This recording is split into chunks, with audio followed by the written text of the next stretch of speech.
तो छात्र देखेंगे कक्षा 12 एमपी बोर्ड द्वारा अर्थशास्त्र का अर्धवार्षिक का पेपर जो कि 9 दिसंबर 2024 को लिया गया है। इसमें हम विकल्पों के प्रश्नों पर पहले पिछली वीडियो में चर्चा कर चुके हैं। अब हम प्रश्न छठवां से हल देखेंगे। तो प्रश्न छठवां आया है, बाजार अर्थव्यवस्था किसे कहते हैं? तो बाजार अर्थव्यवस्था क्योंकि किसी किसी बुक में दिया है पूंजीवाद, तो पूंजीवाद से मिलता जुलता जो आर्थिक संगठन है वो बाजार अर्थव्यवस्था होती है। बाजार अर्थव्यवस्था परिभाषा देखेंगे, बाजार अर्थव्यवस्था एक ऐसी आर्थिक प्रणाली है, ये क्या है? एक आर्थिक प्रणाली है, आर्थिक संगठन है जिसमें उत्पत्ति के साधनों संसाधनों पर निजी स्वामित्व होता है, यानी कि व्यक्तियों का स्वामित्व होता है, तथा संसाधनों का प्रयोग बाजार शक्तियां दो ही होती हैं, मांग एवं पूर्ति। तो संसाधनों का प्रयोग बाजार शक्तियां मांग एवं पूर्ति की परस्पर क्रियाओं के आधार पर लाभ के उद्देश्य के लिए किया जाता है। तो सीधा सा उत्तर है कि बाजार अर्थव्यवस्था आर्थिक संगठन की ऐसी प्रणाली है जिसमें उत्पत्ति के साधनों पर निजी स्वामित्व होता है, व्यक्तियों का स्वामित्व होता है, तथा संसाधनों का प्रयोग बाजार शक्तियां मांग एवं पूर्ति की परस्पर क्रियाओं के आधार पर लाभ के उद्देश्य के लिए किया जाता है। तो ये इसमें एक बात ध्यान रहे, बाजार अर्थव्यवस्था में उत्पादन या उत्पादकों का उद्देश्य क्या होता है? लाभ, अधिकतम लाभ कमाना। तो ऐसी ही वस्तुओं का उत्पादन होता है जिनमें लाभ अधिक हो। इसका छठवां का अथवा जो क्वेश्चन आया है वो है, केंद्रीयकृत योजनाबद्ध अर्थव्यवस्था किसे कहते हैं? केंद्रीयकृत योजनाबद्ध अर्थव्यवस्था। तो केंद्रीयकृत का जो शाब्दिक अर्थ हम लगाएंगे, शाब्दिक आशय लगाएंगे, शाब्दिक अर्थ केंद्रीयकृत यानी कि एक जगह शक्ति होना। अर्थव्यवस्था में जो निर्णय लेने की शक्ति है वो कहीं एक जगह होना, एक जगह केंद्रित होना। तो केंद्रीकृत, और वो करते हैं योजनाबद्ध तरीके से चलाते हैं अर्थव्यवस्था को। तो वो ही हो जाएगा, यहाँ पर परिभाषा क्या बनेगी? केंद्रीकृत योजनाबद्ध अर्थव्यवस्था आर्थिक संगठन की वह प्रणाली है जिसमें उत्पत्ति के साधनों एवं उनके उपयोग पर राज्य का मतलब होता है सरकार का स्वामित्व होता है, नियंत्रण होता है, तथा संसाधनों का उपयोग सरकारी उद्यमों में, सरकारी क्षेत्र के उद्यमों में, उद्यम मतलब कि सरकारी कंपनियों में या सरकारी निकाय, सरकारी निगमों में, सरकार के प्राधिकारी द्वारा लिए गए निर्णयों के आधार पर, प्राधिकारी यानी कि सरकार द्वारा जो उद्यमों में अधिकारी या सरकार में जो बैठे व्यक्ति जो आर्थिक निर्णय लेते हैं, जो अर्थव्यवस्था के लिए निर्णय लेते हैं, प्राधिकारी द्वारा लिए गए निर्णयों के आधार पर होता है। और इस प्रणाली में अधिकतम सामाजिक कल्याण का उद्देश्य रखा जाता है, अधिकतम सामाजिक कल्याण का उद्देश्य रहता है, अधिकतम सामाजिक कल्याण का उद्देश्य होता है। तो इस प्रकार से ये दोनों क्वेश्चन के उत्तर हैं।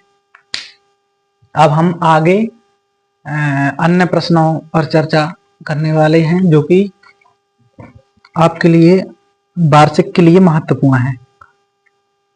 तो हम प्रश्न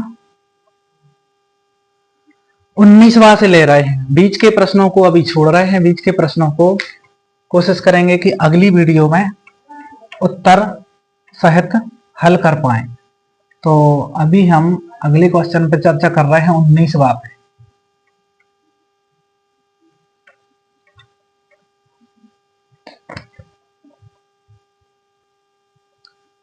तो प्रश्न 19वां आया है, भारतीय रिजर्व बैंक की किस भूमिका को अंतिम ऋणदाता कहा जाता है?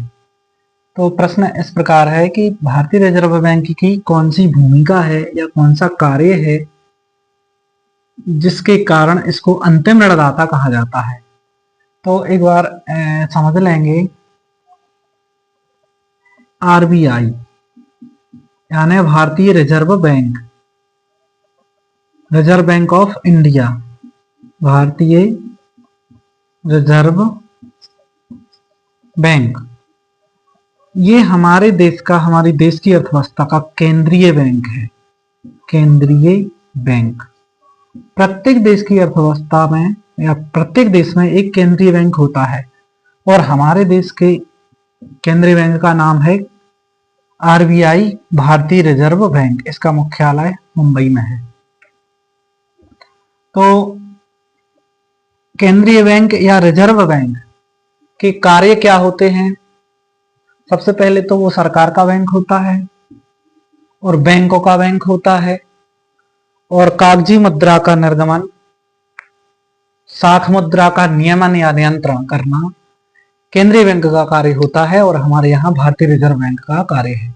तो इसके कार्य या भूमिकाओं में एक भूमिका है कि ये बैंकों का बैंकर है, यानी कि कोई भी व्यापारिक बैंक है, चाहे एसबीआई हो, एसबीआई, सेंट्रल बैंक हो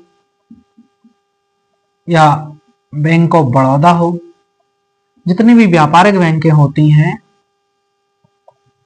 सभी के ऊपर होता है ये। तो ये इनका बैंकों का बैंक होता है और बैंकों के लिए करता क्या है? बैंकों के पास जो अतिरिक्त पैसा होता है अपने पास जमा रखता है। जैसे हमारा पैसा हम व्यापारिक बैंकों में एसबीआई में जमा करते हैं, ऐसे ही एसबीआई, सीबीआई, बड़ौदा बैंक अपनी जमाएं कहाँ रखते हैं? रिजर्व बैंक के पास। तो ऐसे ही उत्तर बनेगा, रिजर्व बैंक व्यापारिक बैंकों का बैंकर होता है। रिजर्व बैंक अनुसूचित बैंकों की, तो इसकी एक अनुसूची होती है, अनुसूची में जितने बैंक अनुसूचित यानी कि उसमें दर्ज होते हैं, अनुसूचित बैंकों की जमाएं यानी कि उनकी नगद जमाएं अपने पास रखता है तथा आवश्यकता पड़ने पर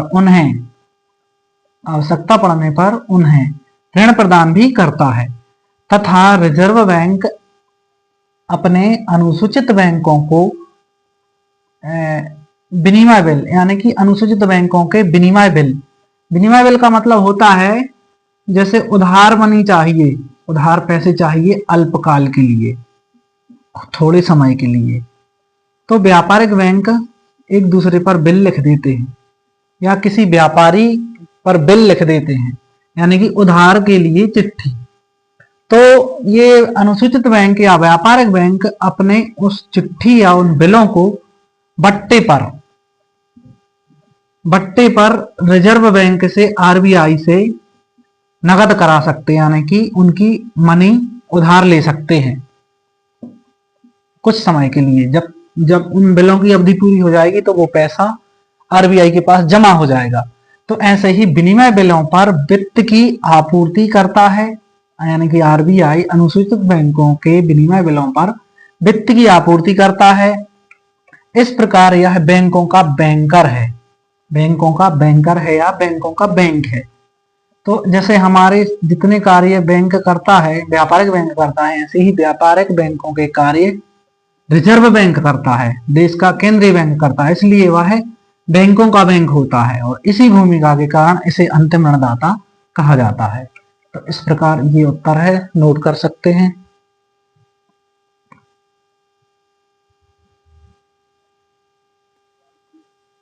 तो देखेंगे अगला प्रश्न 19 का अथवा प्रश्न आया है, भारतीय रिजर्व बैंक की मौद्रिक नीति के उपकरण कौन कौन से हैं?